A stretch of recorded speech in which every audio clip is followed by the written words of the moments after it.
Hi guys, Manny her Tidy Sticky Mama here, and uh,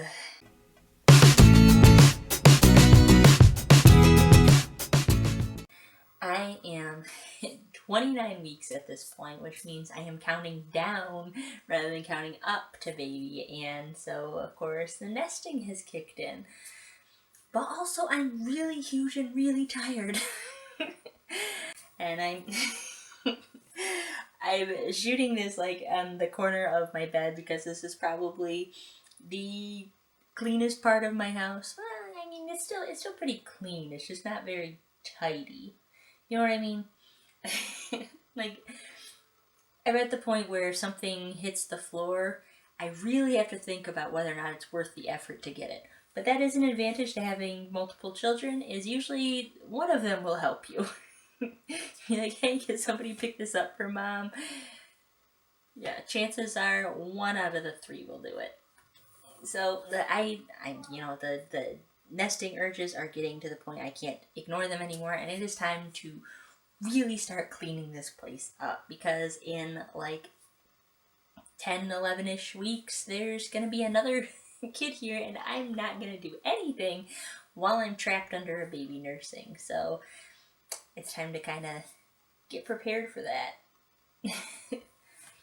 Anyway, let's do this. Today we're going to focus on cleaning up my son's room, which, as you can see, is more toys than floor at this point. Yeah. Most of the time when I'm approaching a large mess, I start by figuring out what is taking up the most space and starting with that category. I clean up by category because I find that even if I don't finish a room, by picking up, say, all of the books or all of the blankets, I've made a visible impact on the room, so it still looks better than it did when I started, even if I get interrupted and can't actually finish the whole thing. Today, I'm kind of going by what I can reach from my spot on the floor because the bending up and down thing is not as easy as it used to be. But I can still sort of go by category in here because a lot of my son's toys are bin based in their storage, so it works out.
Compared to the rest of the room, this bookshelf is actually in really good shape. There's some books on the floor, but in general, it's pretty tidy. And the reason for that, I think, is that we keep the books in there by color. Now, two of my kids can't read, but even kids that can't read can match colors. So this really helps them actually put books away and keep this shelf fairly neat all by themselves. If you have kids that tend to leave their books a mess or you're trying to teach them to take care of their own, I really recommend trying to set your bookshelf up this way because it works pretty well. Something new I started this year is keeping all of our puzzles and games in these zip bags instead of in the boxes they came in. It takes up a lot less space. It's actually easier for my kids to see what they want to get out, and more importantly, easy for them to put away. I'll link the ones I use down in the description in case you want to try it yourself.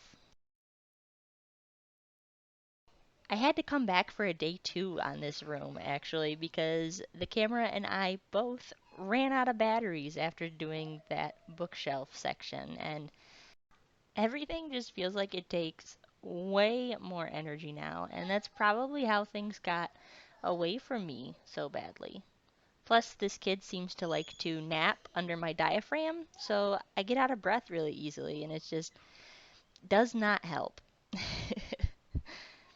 Luckily, it seems they chose to make their messes in other rooms of the house in the meantime, so I get to pick up pretty much right where I left off.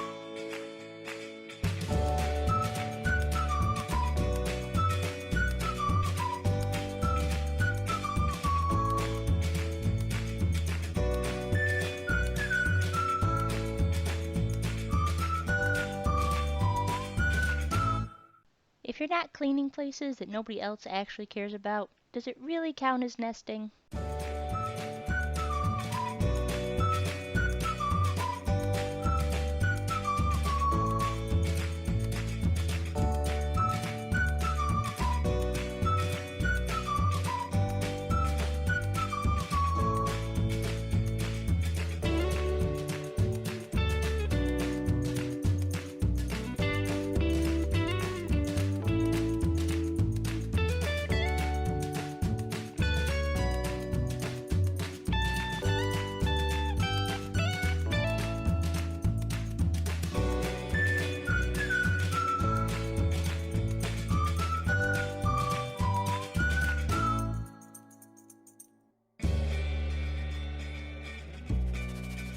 I promise that's not a spray bottle full of Mountain Dew.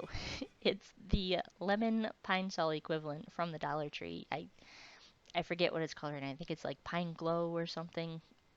Anyway, it's one of my favorite cleaners that you can get from there, and at a buck a bottle, it does a really good job in a very budget friendly way on a lot of things. I really like it for the floors because it smells good and it has disinfectant properties without being like crazy corrosive or anything. And even though we don't wear shoes in our house most of the time, the floors can still get pretty gross germ wise, so I like it.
One of these days, I need to do a good, solid reorganization of this closet because it's kind of become the dumping ground for a lot of the baby things getting ready for the baby to be here. But today is not that day. However, it was apparently the day to clean these mirrors off. A baby wipe does a pretty good job of cleaning mirrors and glass, especially when you have sticky fingerprints on them. It's not going to give you that streak-free shine that you get with Windex or something, but for a quick clean, it does a pretty good job. I'm actually not big on cleaning glass or mirrors until it's like really necessary or someone's coming over. Kind of an exercise in futility with tiny sticky fingers running amok.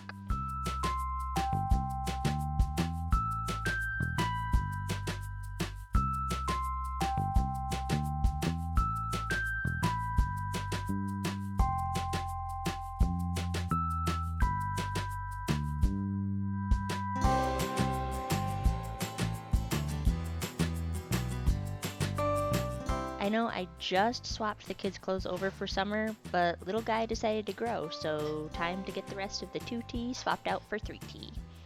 Plus, kind of need to rearrange some drawer space to potentially make room for baby because they're going to end up sharing a room. You guys have basically seen my whole house already, and you know there's not a whole lot to it, so time to squeeze in a bit.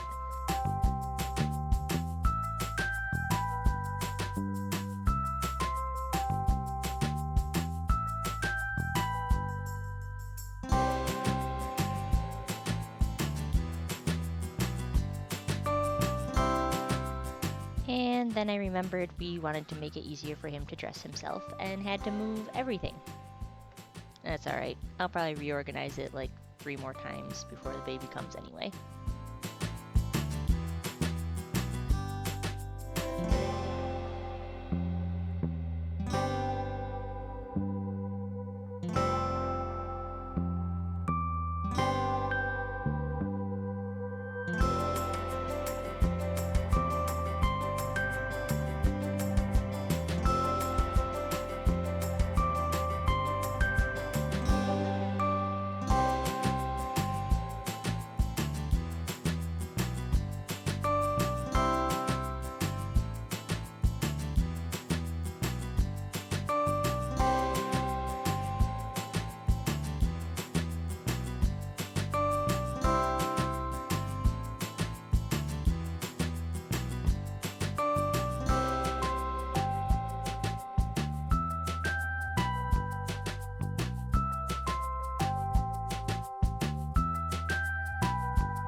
Now that that's clean, we just need to clear off the things that don't go on the long dresser and we're good to go.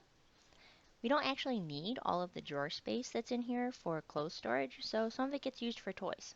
It's a great way to make use of space that you already have. Ta-da! It's no magazine cover, but it's clean. And there's room for the dresser to return to diaper changing duty too.